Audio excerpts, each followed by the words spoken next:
Hola, ¿cómo están? Buenos días, buenas tardes, buenas noches a todos nuestros suscriptores. Gracias por estar una vez con nosotros. Y nuevamente tenemos a Cris Bolívar con nosotros de invitada. Recibí varias llamadas de varios de los suscriptores muy interesadas en el tema que tuvimos la vez anterior y me dijeron, oye, ¿por qué no la vuelves a invitar para que amplíe el tema precisamente? Y bueno, tenemos a Cris Bolívar el día de hoy. Cris, buenos días, gracias. Buenos días, México. Bueno, medios días, tardes, México. Buenas noches, España. Te quiero saludar antes de decir tu currículum, hoja de vida, como le llaman ustedes en España. ¿Cómo has estado, Cris? Muy bien, muy bien. Con Muy mucho lío. Esto de Internet y poder tener acceso a todas partes nos ha traído mucho lío.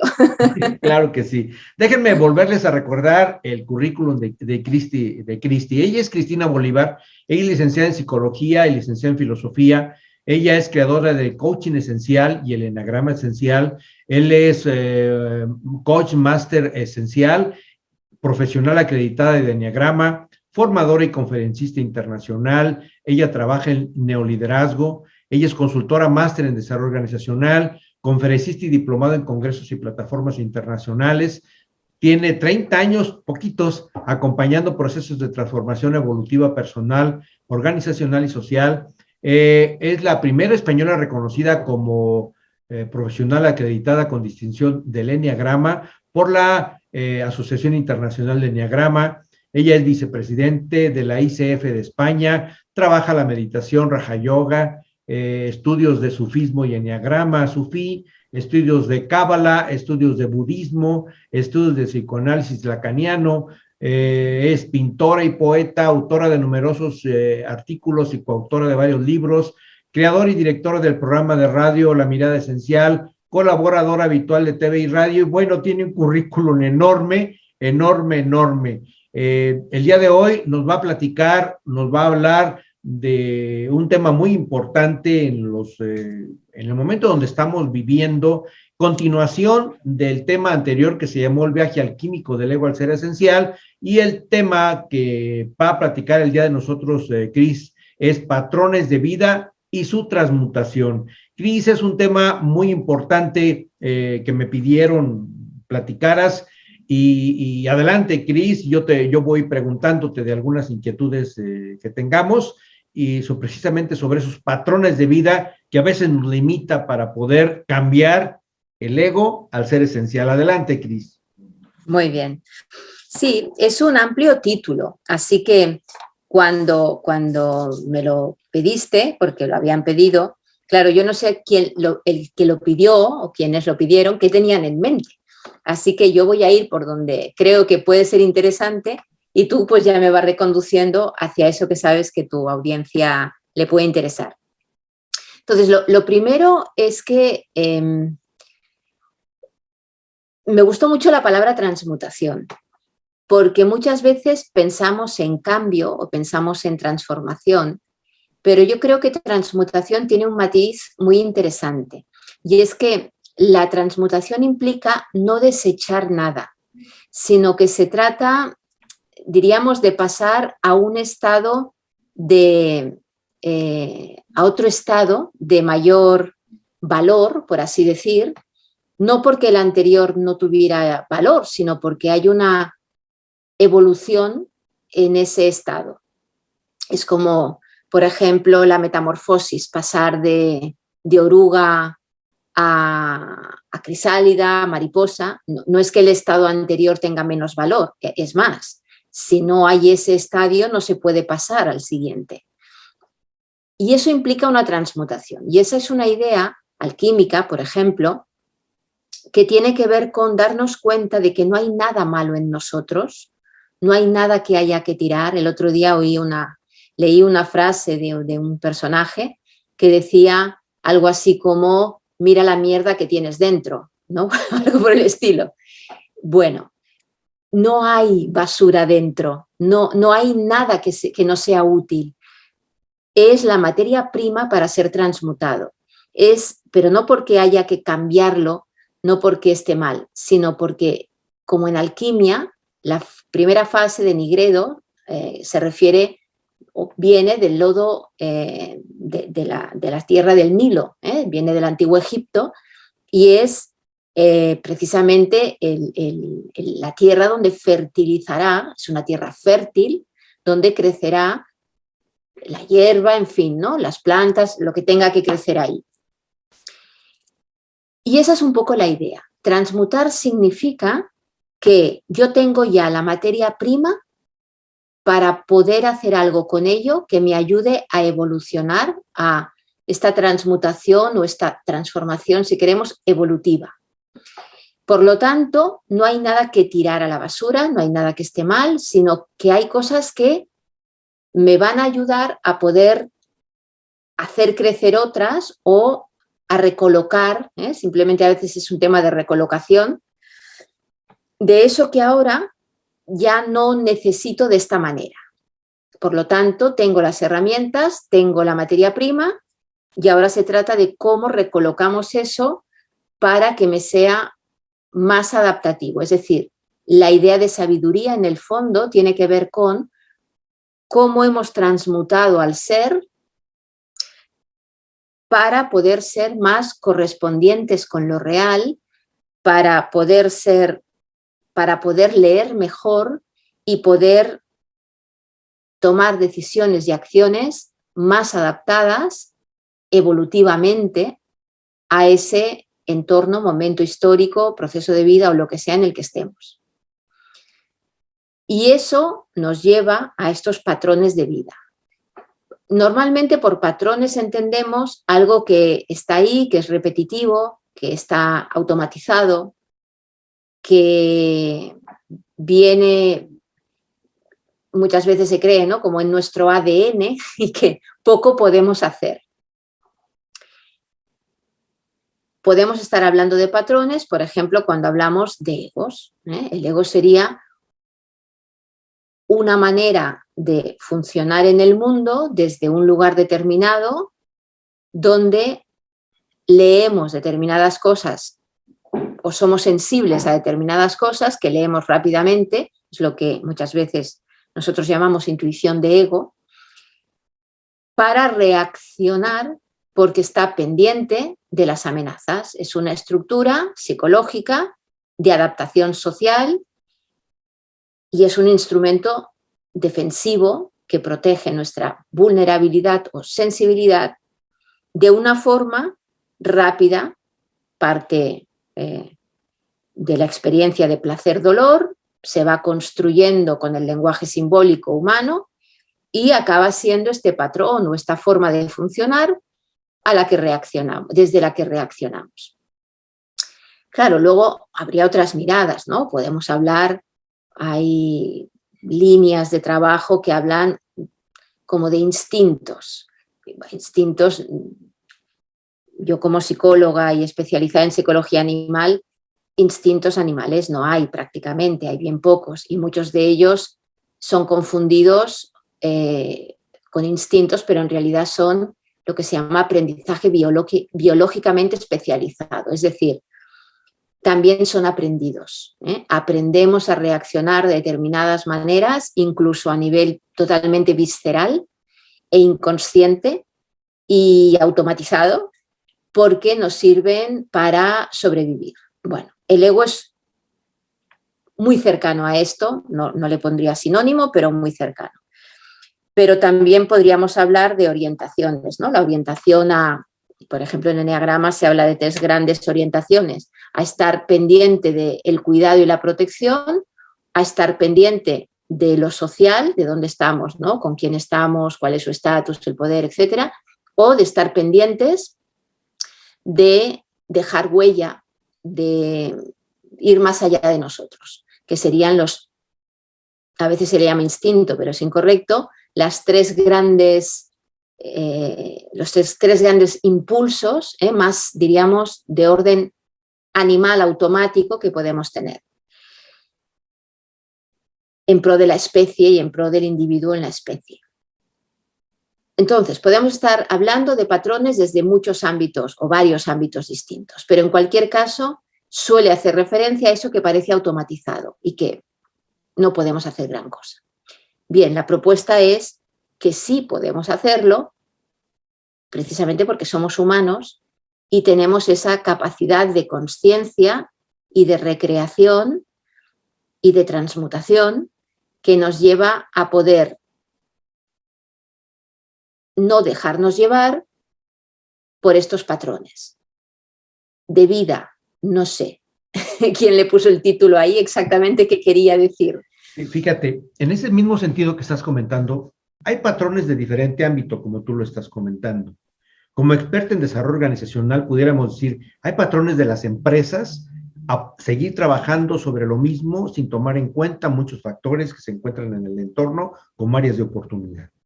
Hay patrones que a mí me genera el concepto del miedo, de la angustia, que es la parte humana, donde nosotros nos comportamos de determinada manera y seguimos actuando y reaccionando con ese miedo, con esa angustia, y no nos permite seguir más adelante en el desarrollo alquímico de nuestro ser y en las relaciones humanas que pudiéramos tener. Incluso hay otros patrones que implican yo debo de atender exclusivamente la parte científica y no voy a meterme en otros elementos porque como no los conozco, los desconozco totalmente, evitan que yo pueda trabajar en algo positivo. Por ejemplo, la psicología, que tú eres experta, para muchos médicos es una pataciencia. ¿Por qué? Porque las personas no reaccionan mecánicamente como reacciona el corazón. Entonces, hay una serie de patrones en una organización, en una persona, en una parte del ser que nos gustaría, no la parte empresarial, sino la parte de la persona, del miedo, de la angustia, de algo que yo siempre necesito cambiar para poderme enfrentarme a una sociedad nueva. Vamos a pensar una sociedad nueva donde está el COVID, donde tenemos que cambiar la forma de pensar, una sociedad nueva donde me implica las relaciones internacionales, donde me implica el concepto de poder tener que trabajar con otras culturas necesariamente. Los países ya no pueden ser cerrados como a veces quieren ser algunos países y eso me genera angustia, pérdida de oportunidades y salud sobre todo. Bueno, hablabas ahora de organizaciones, es igual, o podemos hablar a nivel social, es más de lo mismo, es un fractal. Son al final grupos humanos creados por humanos donde replicamos lo humano. También estás aludiendo al término cultura, forma de comportarse, ¿no? Con qué valores, con qué creencias, que cuando vamos a patrones quiere decir que son como la base del fractal, ¿no? Se repiten una y otra vez de modo como automatizado.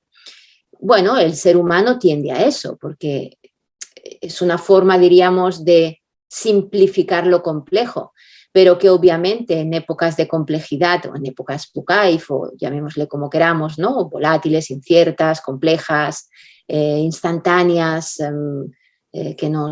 conflictivas, etcétera, ¿no? Todo lo que significan estas siglas, ya no nos funciona. Es decir, no podemos hacer reduccionismos.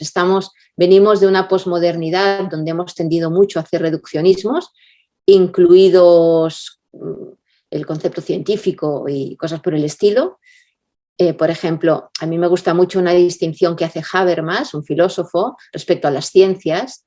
Por eso que has dicho, ¿no? De que parecería que la ciencia es aquella que quiere medir y quiere cotejar y quiere asegurarse y quiere controlar, y entonces la psicología es como una ciencia menor y tiene complejo de ello, etcétera.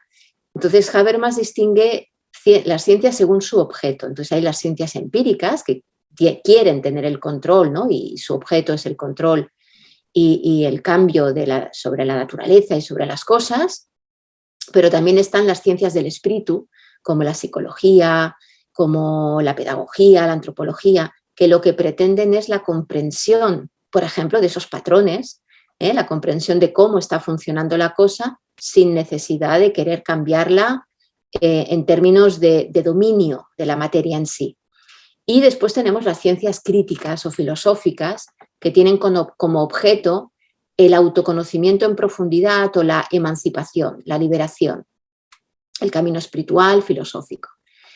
Y en este sentido, yo creo que merece la pena distinguir que cuando estamos hablando de patrones de transmutación, cuando estamos hablando del ser humano y cómo funciona en el mundo el ser humano y lo que le pasa, a veces no tenemos tantas explicaciones científico-empíricas de la cosa, aunque ahora estén de moda las neurociencias, que en realidad es lo que se estudia en psicología de siempre, pero precisamente por el auge de este querer ser empírico, han cobrado más visibilidad y porque se han desarrollado mucho, evidentemente, precisamente por este auge.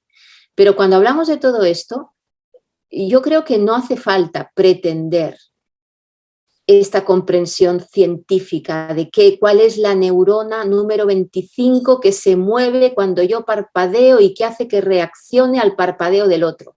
Mira, que lo sepas está muy bien, pero no va a hacer que tú dejes de parpadear cuando el otro parpadea, por así decir, ¿no? Lo que al final tiene que suceder es este viaje hacia el ser de autoconocimiento y de cuidado de sí en profundidad, donde todo ser humano tiene que viajar porque es el anhelo último de como ser humano, de la especie, ¿no? Y que por mucho que nos resistamos, más nos resistimos, más sufrimiento vivimos. Es decir, al final los seres somos lo que somos, profundamente humanos, vulnerables, limitados, que apenas podemos conocer nada y estamos atrapados en nuestras mentes. Dice, no, yo a veces digo, no hay sabiduría sin humildad ni humildad sin sabiduría. Entonces, el viaje es es dejar de querer controlarlo y dominarlo todo.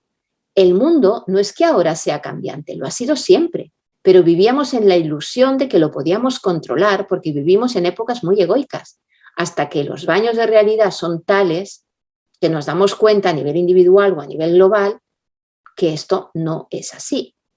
Y entonces nos da la crisis de ansiedad o la angustia vital. Nos volvemos a ver frágiles y vulnerables. Bueno, es que lo somos. Bienvenido al mundo real. La cuestión es cómo aceptamos eso, cómo hacemos este viaje hacia humanizarse, que sería ser desde este espacio interior, amoroso, compasivo y despierto, desde donde accionar decisiones sabias a partir de la libertad para ser. Y este es el viaje, la libertad para ser, que tiene que ver con esta transmutación que decíamos, con al final es disolver los patrones para tener la libertad de poder ser eso que conviene ser según la partitura, según la circunstancia, que yo tenga acceso a todo mi ser. Eso va a hacer que el mundo sea, no sé, mejor en términos de que no llueva cuando a mí no me apetece, o de que no me despidan, o de que no haya un virus, o de que... No, el mundo es el mundo, la naturaleza es la naturaleza y yo no voy a poder controlarla, pero sí puedo vivir sin sufrirla. Sí, fíjate que es muy interesante lo que dices. Bueno, voy a tocarte algunos aspectos para ver si nos puedes ampliar de lo que estás platicando. En los mundos virtuales ahora, en los medios de comunicación, se crean cartones como muy fáciles, ¿no? Piensa que el mundo te va a dar riqueza, siéntate a descansar y espera la riqueza en tu casa. Ese es un patrón que falsamente nos están empezando a meter muchos motivadores o muchos vendedores de sueños, pero la idea no es eso. Tenemos que cambiar, transmutar eso, meterle las ganas. Otro de las acciones de que tenemos que cambiar es cómo podemos llegar a un patrón un poco seguro para eliminar el el miedo, eliminar el ego para transformarlo hacia la seguridad. ¿Cómo podemos cambiar, cómo podemos trabajar para quitar ese concepto de autoestima que realmente viene siendo a veces soberbia? A veces somos demasiado soberbios confundiendo por autoestima para llegar a la humildad y al trabajo colaborativo. No sé, desde esa perspectiva que pudieras tocar muchos otros aspectos en ese cambio importante del ser a plenitud. Bueno, has tocado muchos, ¿eh? Sí, Vesme guiando, porque seguro que se me olvida alguno. Y claro, por ejemplo, esta idea de quitar el miedo y tener más seguridad o más certidumbre, pues es lo que decíamos, o sea, si es que al final somos humanos ilimitados, no, o sea, y limitados, no ilimitados, o sea, una Y. De forma que eso es lo que tenemos que aceptar. Claro que hay incertidumbre. ¿Y qué problema tenemos con la incertidumbre? ¿Por qué no podemos sostener la incertidumbre? Y eso parte de la falta de autoconfianza en uno mismo, en sus propios recursos. Entonces, el trabajo no es lograr certidumbre en el mundo. El trabajo es lograr confiar en uno mismo y en la vida, sabiendo que la vida trae eso que trae y yo haré con ella y aprenderé a través de ello lo que pueda en esta vida que me ha tocado vivir. Que podamos aspirar, por así decir, a momentos de más paz, ¿no? A momentos donde me conformo una vida más tranquila, sin tanto sobresalto cotidiano, bueno, estupendo. De ahí a que yo lo necesite para ser feliz y que me ponga en crisis existencial cuando hay incertidumbre a mi alrededor, va otra historia, ¿sí? Eso es otro tema, porque además quizá habrá situaciones críticas, pero es que la mayoría de veces, al menos en nuestro mundo occidental en general, por así decir, no es tan dramático. O sea, la incertidumbre es, pues, ¿qué va a pasar mañana si me van a volver a confinar o no? Yo qué sé, o cosas por el estilo. ¿Que te va la vida en ello? Seguramente no, ¿sí? O no tener la respuesta a cualquier cosa cotidiana de mi trabajo que mi ego me cuenta que es que entonces me van a despedir. Falso. O sea, vivimos rodeados de fantasmas que nosotros construimos. Peligros reales, seguramente pocos. Y en cualquier caso, mucho mejor afrontarlos desde la serenidad que desde el estrés y la ansiedad. Eso seguro. Además, los humanos ¿no? Lo que decíamos, esta orientación más animal está preparada para reaccionar a una serie de peligros muy concretos que forman parte de la vida natural. No nos sirven prácticamente para la vida humana que nos hemos montado. Por lo tanto, lo que solemos hacer es inventar los peligros, reaccionar a ellos desde el miedo, intentando controlar cosas incontrolables para resolver cosas irresolubles que tampoco me van a mejorar para nada mi estado de plenitud y felicidad. Entonces, esa es una confusión en la que vivimos que conviene deshacer. Después has comentado, ¿qué más has comentado? Yo no me acuerdo. Sobre la importancia de la cultura del esfuerzo, no esperar ese concepto que a veces nos han metido, no te preocupes, el universo te va a responder. Eso hay que tomarlo con cuidado. Sí, también has comentado cosas de autoestima. Sí, claro, es que yo creo que lo que nos pasa en general es que como no somos demasiado sabios, sino que vivimos dormidos, vivimos en la ilusión de la confusión, en la ignorancia, porque vemos a través de las gafas de nuestro ego que distorsiona las cosas, que hacemos proyecciones, identificaciones, es decir, mecanismos psicológicos básicos del estado natural básico de un ser humano normal, ¿sí? O sea, ni bueno ni malo, es así a menos que uno se lo trabaje. Entonces, desde ahí, mensajes que podrían tener una sabiduría de fondo, en primer lugar están dados sin la sabiduría y en segundo lugar se reciben sin la sabiduría, con lo cual uno interpreta y reinterpreta pues cualquier cosa rara, ¿no? Como por ejemplo, pues no sé, estos mensajes de que tú puedes hacer lo que quieras, tú puedes cumplir tus sueños. Y yo siempre me pregunto, ¿cualquier sueño? ¿Que mi ex vuelva conmigo, por ejemplo? ¿No? ¿Cómo es que no vuelve si yo lo quiero tanto? O ¿quién sueña en mí? Porque una cosa es el que yo sepa que desde mi energía y desde donde yo pongo la intención, aunque sea inconscientemente, van a suceder cosas. Y otra cosa es que yo crea que porque yo lo quiero, desde un lugar egoico, va a pasar eso justamente que yo quiero. Otra vez estamos en ese control de dominio de la materia, de mentalidad posmoderna científico-empírica, que se traslada a todo, incluido a esto. Como dice una frase sabia, ¿no? El esfuerzo depende de mí, pero no los resultados. Y resultados siempre van a haber. Que a mí me gusten o me disgusten es mi problema. Es desde dónde lo estoy mirando yo y qué juicio de valor le pongo. Los resultados son, y yo con ello ya veremos qué hago y qué me toca aprender, si quiero, o qué sentido tienen para mí. Es más, algo que indica que estamos en un camino hacia la esencialidad, hacia esta reconexión con la sabiduría interior y el ser esencial, es que nos desapegamos de los resultados. Entonces, hay muchos indicadores de que estamos, ¿no?, muy pillados por los egos. El miedo, el apego, el control, la ansiedad, que es más miedo, es lo mismo, el juicio, el colocarle cosas al mundo, aunque luego veo que no, entonces me enfado con el mundo. Es que debería ser no sé cómo, es que tú me prometiste ser no sé qué, me has decepcionado. Bueno, que no viste, ¿sí? Porque las cosas son como son. Luego hablamos de autoestima, también un tema muy interesante. Hoy lo comentaba precisamente en un diplomado que estaba impartiendo. Claro, hay frases al uso de estas así, que desde la mejor versión de ti, sé la mejor versión de ti.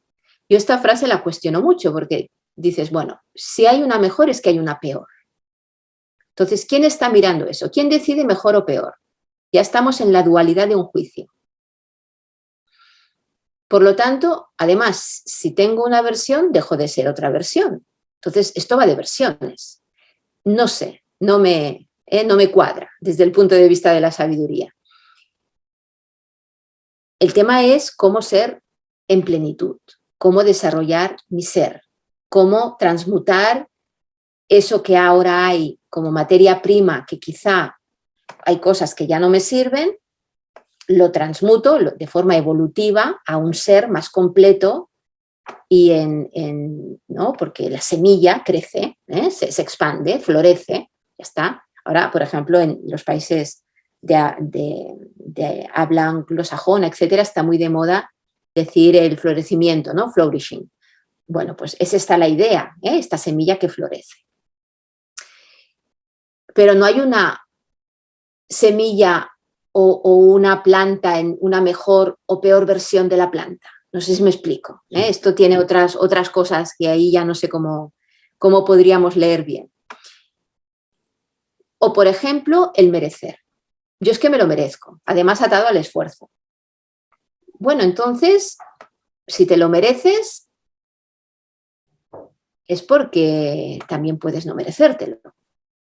Entonces estamos otra vez atrapados en una dualidad donde yo tengo que hacer algo para merecer algo. Y si no, me voy al otro extremo.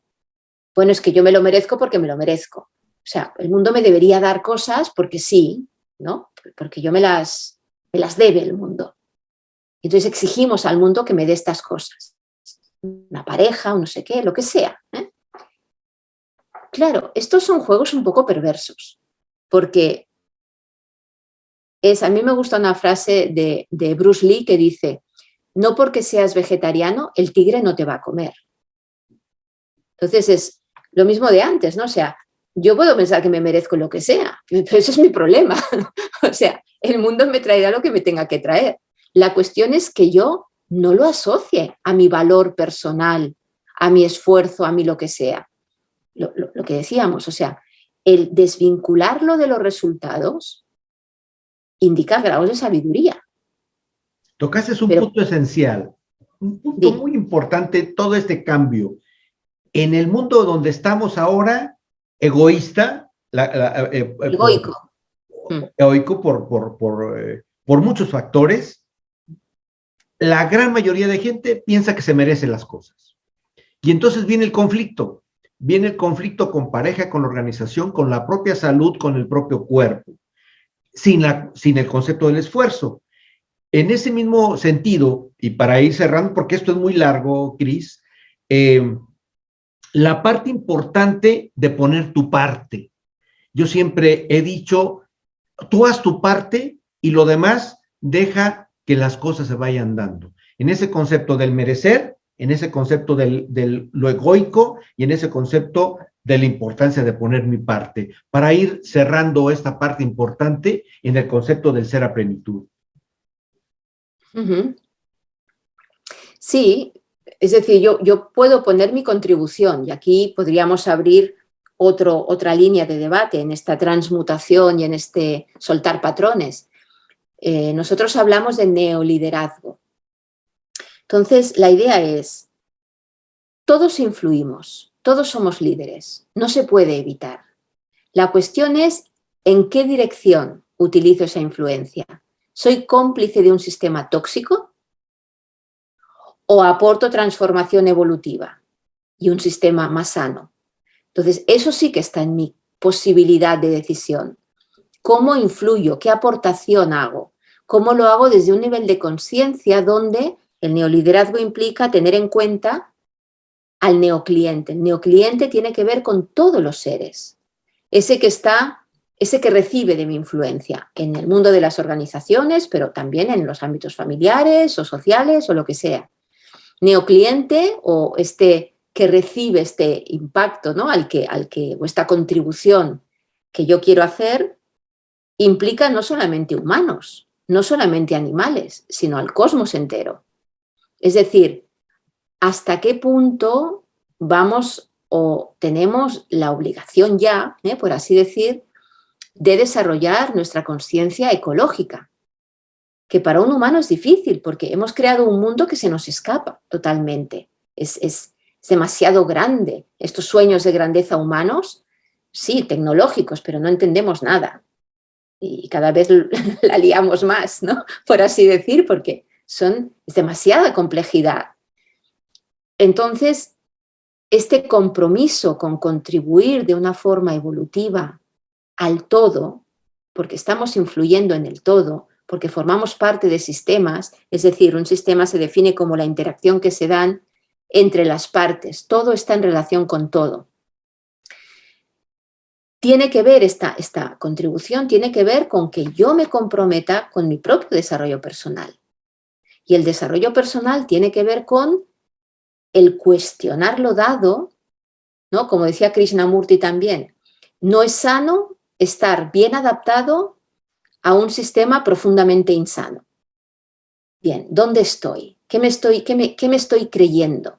¿Cómo cuestiono críticamente y asertivamente el sistema en el que estoy para hacer una mejor contribución? Y eso pasa por mi trabajo interior de conciencia, de sabiduría, de atreverme a decir cosas y hacer cosas, de tener una influencia sana, de hacer este viaje de transmutación, de soltar patrones caducos, de cuestionarlos y de reaprender y a través de ahí facilitar que los otros también puedan reaprender y que entre todos podamos crecer, porque uno solo no va a ningún sitio.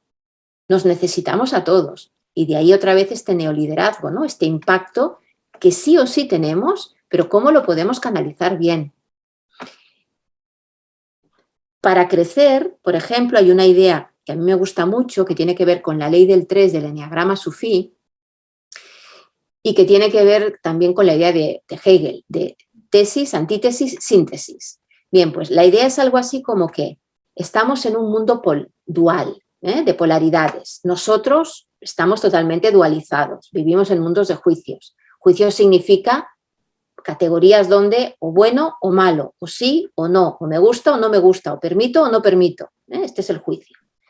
Bien, el pasar a estados de más conciencia y de más sabiduría implica deshacer dualidad. Por ejemplo, entre éxito y fracaso, si yo me instalo aquí, estoy perdido, porque nunca voy a poder tener siempre éxito.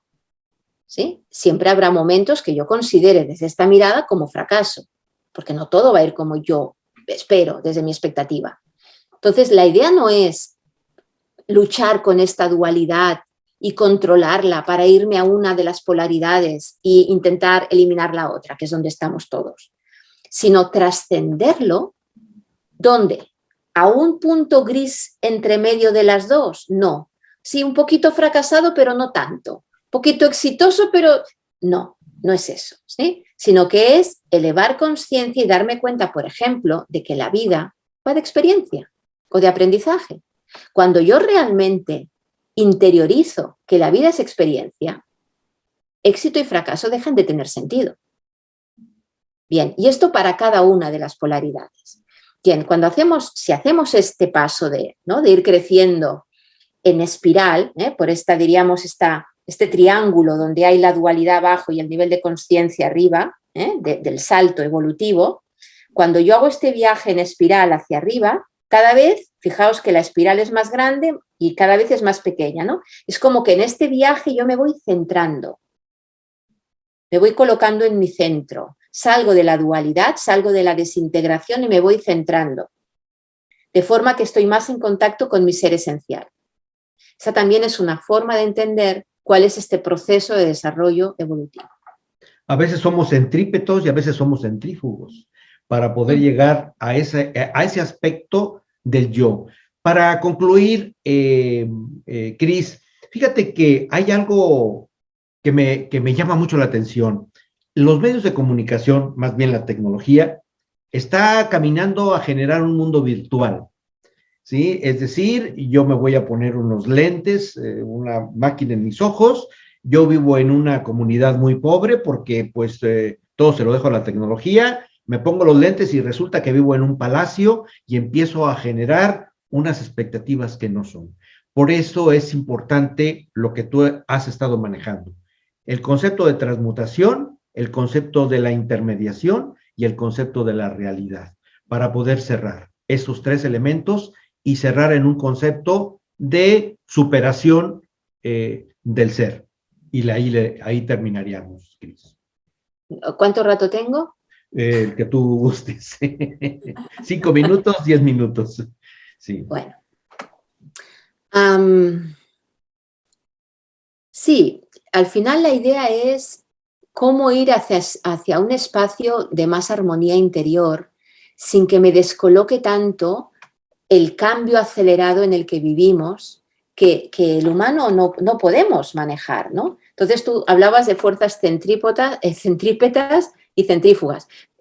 Yo, por ejemplo, trabajo con un modelo dinámico de eneagrama donde lo que se muestra, tengo una transparencia que estás en movimiento y se ve más claro, donde si tenemos el círculo, que es un círculo es el símbolo del ser, de la unidad, donde, diríamos, en la periferia del círculo tendríamos esta expresión del ser hacia afuera, en la periferia, y en el centro está el ser esencial, el centramiento de mi ser.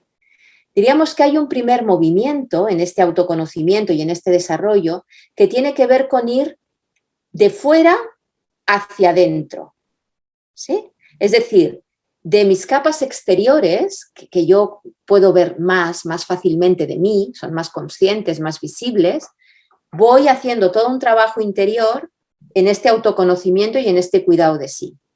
Pero luego hay otro movimiento que es desde dentro hacia afuera. Es decir, desde mi ser, ya sin tantos automatismos y tantos sesgos, lo que hago es manifestarme en todas mis posibilidades. Ese sería el movimiento dual. O sea, los dos movimientos, ¿no? En un sentido primero y luego en el otro.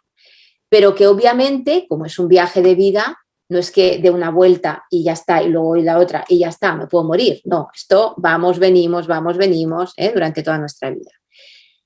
Y la idea es poder terminar, el viaje, la estrella polar de este viaje, tiene que ver con esta sabiduría y tiene que ver con armonizarme. Es decir, al final es aceptarme, amarme, abrazar, estar en conexión con mis tres grandes dimensiones.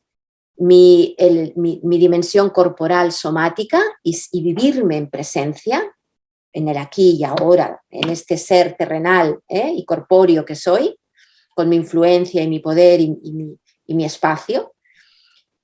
Vivirme desde una mente calmada, en mi dimensión mental, donde yo puedo confiar en mi intuición, en mi sabiduría, en cómo yo percibo sin tanto sesgo, que los sentidos nos confunden, ¿no? Yo todavía podría pensar que el sol sube y baja, y probablemente no es así, ¿eh? No, tampoco quiero asegurar nada, no sé dentro de un siglo lo que habremos descubierto.